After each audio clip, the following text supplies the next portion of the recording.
오늘 하나님께서 우리에게 주시는 말씀은요, 에베소서 2장 11절에서부터 22절까지 말씀입니다. 그러므로 생각하라. 너희는 그때에 육체로는 이방인이요 손으로 육체에 행한 할례를 받은 무리라 칭한 받은 자로부터 할례를 받지 않은 무리라 칭함을 받은 자들이라. 그때 너희는 그리스도 밖에 있었고 이스라엘 나라 밖의 사람이라. 약속의 언약들에 대해서는 외인이요 세상에서 소망이 없고 하나님도 없는 자이더니 이제는 전에 멀리 있던 너희가 그리스도 예수 안에서 그리스도의 피로 가까워졌느니라.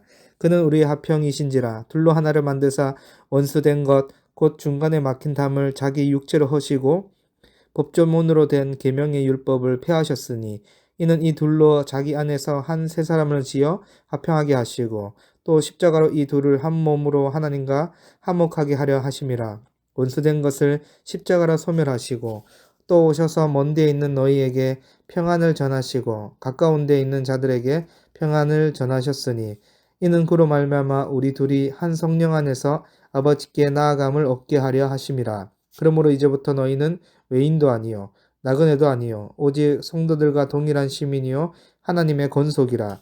너희는 사도들과 선지자들의 터 위에 세우심을 입은 자라. 그리스도 예수께서 친히 모퉁이 돌이 되셨느니라. 그의 안에서 건물마다 서로 연결하여 주 안에서 성전이 되어가고 너희도 성령 안에서 하나님의 거하실 처소가 되기 위하여 그리스도 예수 안에서 함께 지어져 가느니라. 아멘. 여러분 우리 오늘 본문은 우리에게 생각하라고 말씀하고 있습니다. 무엇을 생각하라는 것입니까? 구원받기 이전의 상태에 대해서 생각하라는 것인데요. 11절과 12절 말씀입니다. 그러므로 생각하라. 너희는 그때에 육체로는 이방인이요 손으로 육체에 행한 할례를 받은 무리라 칭하는 자들로부터 할례를 받지 않는 무리라 칭함을 받은 자들이라. 그때 너희는 그리스도 밖에 있었고 이스라엘 나라 밖의 사람이라. 약속의 언약들에 대하여는 외인이요 세상에서 소망이 없고 하나님도 없던 자이더니. 아멘. 한마디로 구원받기 전에 우리의 모습이 하나님과 원수 관계에 있었던 자임을 말씀하고 있는 것입니다. 그런데 13절에 놀라운 일이 생긴 것입니다. 이제는 전에 멀리 있던 우리가 그리스도 예수 안에서 그리스도의 피로 가까워진 것입니다. 그러니 여러분, 하나님과 원수 관계에 있던 자는 그리스도 밖에 놓여 있었는데 이제 예수님께서 우리를 위해 십자가의 죽으심으로 그리스도 안에 있게 하신 것입니다. 그렇습니다, 여러분. 그리스도 안에 있는 자에게는 구원이 있습니다. 그래서 우리가 생명 자체이신 그리스도 안에 있으면 영원한 생명싸게 안에 있기 때문에 죽음의 기운이 신자들을 공격하지 못하고 엄습할 수 없습니다. 그리스도께서 하나님의 율법의 요구를 온전히 이루셨기 때문에 그리스도 안에서는 어떠한 정죄와 형벌의 근거도 없게 되는 것입니다. 그러니 여러분 우리는 날마다 생각해야 합니다. 우리 모두는 죄악 속에서 죽을 수밖에 없는 소망 없던 자였고 그리스도 밖에 놓인 자들이었는데 예수 그리스도로 인해 절망적이고 비참한 운명에서 구원을 받은 것입니다. 이 하나님의 자녀된 신분의 변화를 바울은 11절에서부터 13절에 말씀한 것입니다. 바울은 이제 14절부터 사람들과의 관계의 변화를 잘 설명하고 있는데요. 14절에 보면 바울은 예수님이 우리의 합형이 되신다고 말씀합니다. 그렇습니다. 예수님은 진실로 하나님과 죄인 사이에 합형이 되시고 사람과 사람 사이에 합형이 되십니다. 이처럼 예수님은 둘을 하나로 만드신 분이십니다. 하나님과 사람 사이에 죄로 막힌 벽을 허무시고 사람과 사람 사이의 벽을 허무신 분이십니다. 예수님께서는 분리와 불화의 벽을 허무시기 위해 십자가에서 죽으셔야만 했습니다. 예수님의 십자가 희생이 없었다면 하나님과 사람 사이, 사람과 사람 사이의 합형은 없습니다. 여러분, 죄인이 하나님과 화목하기 위해서는 먼저 율법의 요구를 충족하지 않으면 안 됩니다. 그런데 율법의 요구를 항상 지킬 수 있는 자는 없습니다. 오히려 율법을 통해 자신의 죄인됨을 알게 되며 죽음의 법과 사망의 요구만을 깨닫게 됩니다. 그러나 예수님께서 우리를 대신하여 죽음의 십자가를 짊어지신 것입니다. 그렇게 함으로써 우리가 어떻게 되었습니까? 법조문으로 된 율법의 계명을 예수님께서 폐하신 것입니다. 여러분, 예수님께서 육체로 율법을 폐하셨다는 것은 하나님이신 그가 인간이 되어 율법의 모든 정죄를 받는 대속물이 되셨다는 것입니다. 이것은 율법의 목적을 온전히 다 이루시는 방법으로 율법을 폐하신 것입니다. 하나님께서 죄 있는 육신의 모양으로 오셔서 모든 인간의 죄를 지시고 십자가에 달리셔서 율법의 모든 정죄를 받아 죽으셨습니다. 이로써 율법을 성취하셨습니다. 모든 사람이 받아야 할 율법의 정죄를 예수님께서 직접 받으신 것입니다. 그래서 예수님을 믿는 자는 율법의 정죄를 받지 아니하고 그 정죄를 예수님께서 대신 받으시는 것입니다. 이렇게 예수님은 율법을 완성하심으로 우리를 위해 율법을 폐하셨습니다. 그리고 우리가 하나님뿐만 아니라 다른 사람에게 지은 죄에 대해서도 대신 심판 받으셨습니다. 우리가 누군가를 해하고 폐하를 주거나 상처를 줄 때 그것은 하나님께 대한 죄이기도 하지만 그 사람에 대한 죄이기도 합니다. 이 사람에 대한 죄를 예수님께서 대신 받으셨습니다. 그래서 우리는 서로를 용서할 수 있게 되었습니다. 이렇게 중간에 서로를 막았던 율법을 허무시고 우리가 하나 되게 하셨습니다. 따라서 예수를 믿는 사람이 다른 사람을 용서하는 것은 선택이 아니라 무엇이죠? 필수인 것입니다. 예수님의 죽으심은 나의 죄뿐만이 아니라 다른 사람의 죄를 대신한 죽으심이기 때문에 그렇습니다.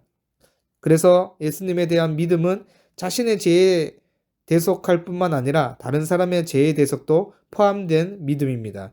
그래서 우리가 우리의 죄를 용서할 때 우리의 믿음이 온전해지는 것입니다. 이로써 예수님의 죽으심은 동시에 두 가지를 모두 이루어지게 하시는 것입니다. 먼저 하나님과의 관계가 회복되는 것과 사람과 사람의 관계가 회복되는 것을 동시에 이루시는 것입니다. 따라서 믿는 자에게 하나님과의 관계와 성도와의 관계를 따로 생각할 수 없습니다. 예수님의 죽음이 동시에 이 두 가지를 해결하기 때문입니다. 그래서 15절 하반절에 뭐라고 말씀합니까? 이는 이들로 자기 안에서 한 세 사람을 지어 화평하게 하셨다고 말씀하시는 것입니다. 이제 여러분, 그리스도 안에서 유대인과 이방인으로서의 구분이 없어지고 바로 그리스도 안에서 둘이 하나가 된 공동체가 생겼다라는 의미입니다. 여러분, 그리스도 안에서 정말 놀라운 일이 일어나게 된 것입니다. 각 지체가 그리스도 안에서 하나의 부분으로 참여하여 모든 지체들이 화평이 하나됨을 이룬다는 것입니다. 이 세 사람은 십자가로 말미암은 자들이기 때문에 재창조된 하나님의 백성을 의미합니다. 하나의 독립된 사람이 아니라 우리가 함께 만드는 공동체, 즉 교회를 뜻합니다. 이런 관점으로 볼 때 우리가 개개인으로 살아가지만 절대 혼자가 아닙니다. 비록 혼자인 것처럼 느껴져도 외로워하지 마시고 외로운 사람들이 모이면 다가가시기 바랍니다. 그리스도 예수로 말미암아 거듭난 하나님의 자녀들은 더 이상 홀로 존재하지 않고 존재할 수도 없습니다. 그래서 18절에 뭐라고 말씀합니까? 이는 그로 말미암아 우리 둘이 한 성령 안에서 아버지께 나아감을 얻게 하려 하심이라. 아멘. 분리되어 나누어진 성령이 아버지께 나아가게 하는 것이 아니라 한 성령 안에서 세 사람이 하나님께 나아감을 얻는 것입니다. 이제 우리는 예수 그리스도 안에서 하나님과의 단절된 관계가 회복되어 화평을 누리는 자녀가 된 것입니다. 그리고 개개인으로 분리되어 있던 자들이 하나님의 자녀가 되어 한 건속, 한 가족이 되었습니다. 그리스도께서 십자가에서 흘리신 보혈의 피로 인하여 더 이상 그리스도 안에서 정죄함이 없으며 율법의 모든 요구를 성취함으로써 율법에 놓인 심판을 폐하셨으며 이제는 우리도 한 가족이 되어 완전한 새 사람이 되어 하나님과의 화평을 누리는 자가 되었습니다. 그러므로 이제 과거 11절의 우리의 모습이 19절 말씀처럼 놀랍게 변화가 된 것입니다. 그러므로 이제부터 너희는 외인도 아니요 나그네도 아니요 오직 성도들과 동일한 시민이요 하나님의 건속이라. 아멘. 여러분, 정말 놀라운 변화가 생긴 것입니다. 이제 우리는 그리스도 안에서 높고 낮음이 없고 강한 자와 약한 자가 아니라 동일한 시민이요 하나님의 가족이 된 것입니다. 이것을 위해서 그리스도께서 우리의 모퉁이 돌이 되신 것입니다. 여러분, 모퉁이 돌은 양쪽의 돌을 서로 연결하여 주는 역할을 하는 것입니다. 예수님께서 모퉁이 돌이 되신 것은 우리가 서로 한 몸 되게 하기 위함입니다. 이제 우리는 이 모퉁이 돌로 인해서 각자가 서로 연결되어서 한 건물이 되어 가야 합니다. 주 안에서 성전이 되어 가야 합니다. 여러분, 예수님께서 몸 바쳐 죽으심으로 소망이 없던 우리가 하나가 되어 그가 거하실 영원한 초소가 되게 하셨습니다. 예수님께서 죽으심으로 한 세 사람이 되어 화평을 누리게 되었습니다. 여러분, 그리스도 안에서 함께 지어감에 감사하며 사랑을 흘러 보내기 바랍니다. 오늘 또 그리스도 예수 안에서 새롭게 창조된 하나의 세 사람으로 화평을 누리며 하나님 거하시는 처소로서 함께 지어져가는 우리 모든 비전교회 성도분들이 되기를 간절히 소망합니다. 하나님 아버지 감사합니다. 그리스도 안에서 창조된 하나의 새 사람이 되어서 이제는 외인도 아니요 나그네도 아니요 동일한 시민이요 하나님의 가족이라고 말씀해 주셔서 감사합니다. 우리의 영원한 모퉁이돌이 되신 주님, 주 안에서 함께 지어져가는 공동체 될 수 있도록 축복하여 주시옵소서. 감사드리며 우리 주 예수 그리스도 이름으로 기도드립니다. 아멘.